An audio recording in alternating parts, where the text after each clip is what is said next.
Yulia, 44 years old, deputy director of a medical center, city of Luhansk.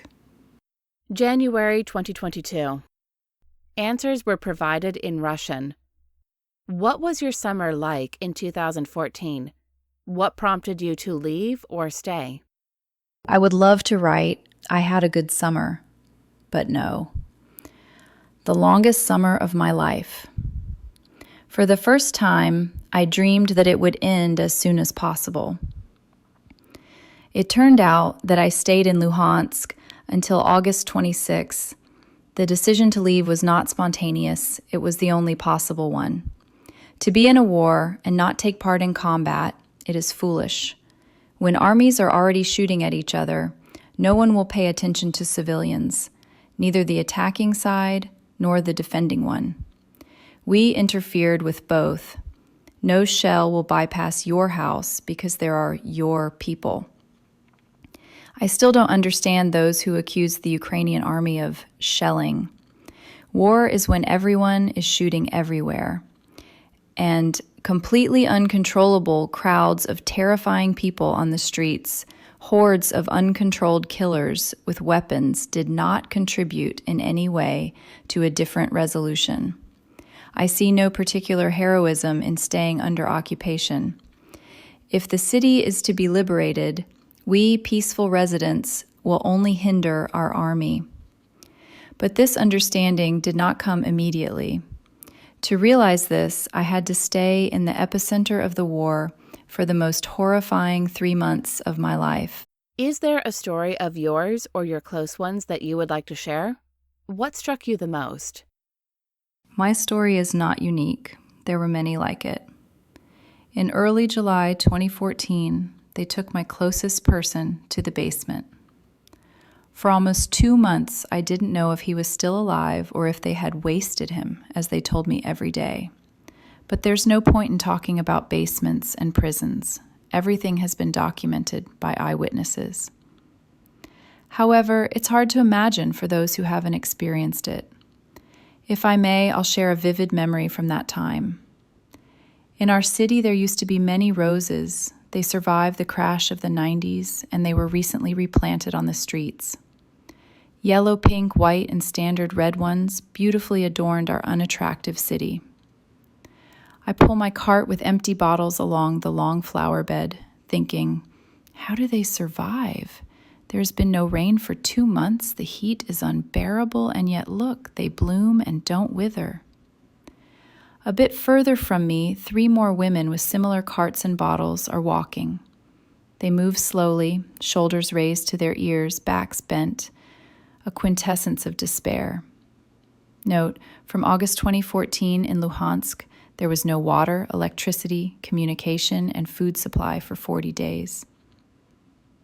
Suddenly, a huge truck with a long blue fountain reservoir, a water brand popular before the war, later confiscated by the brave militants, emerges. Behind it is a green minibus. Militants in camouflage easily jump off the truck, awkwardly unwind hoses, and, surprised, start watering the roses with water.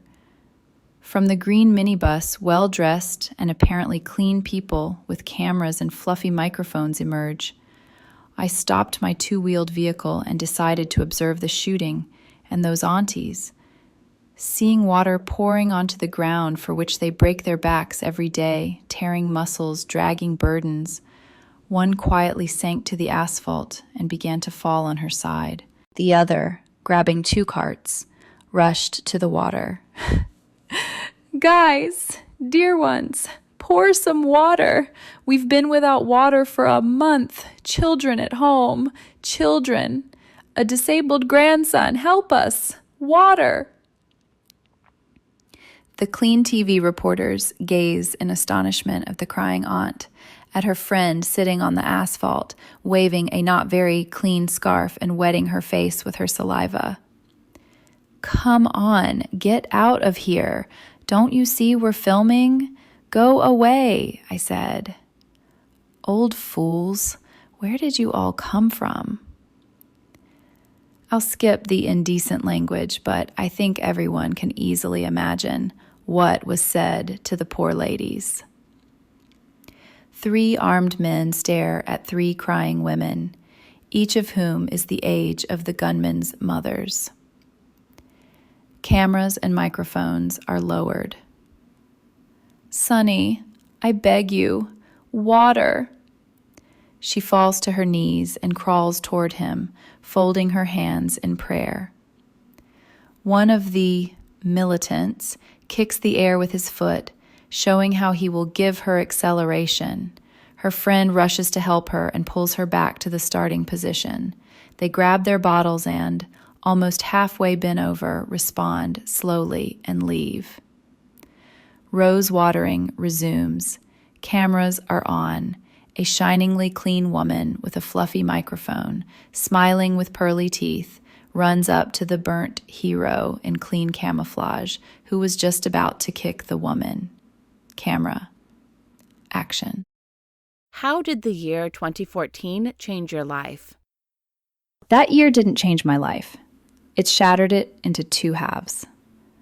Now I have a previous life and this life.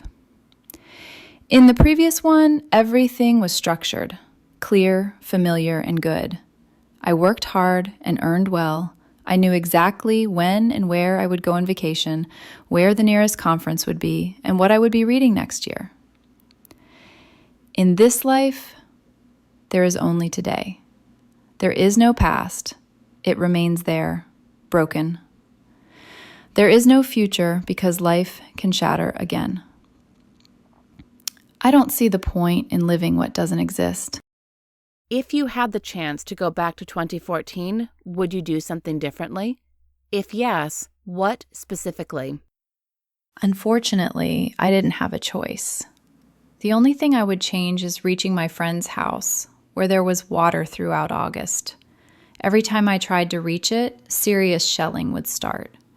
The area where he lived was heavily damaged, and I timidly turned back.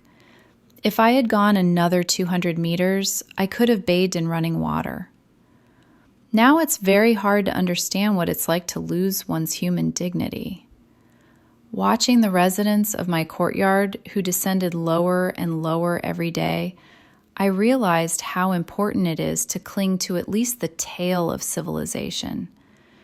Daily washing and adhering to some hygiene rules were the last stronghold nurtured amidst madness and loss of reason. Many who crossed this line couldn't return. The rest, unfortunately, I couldn't change. How do you feel about your life now? Do you have any regrets? Surprisingly, everything is great for me now.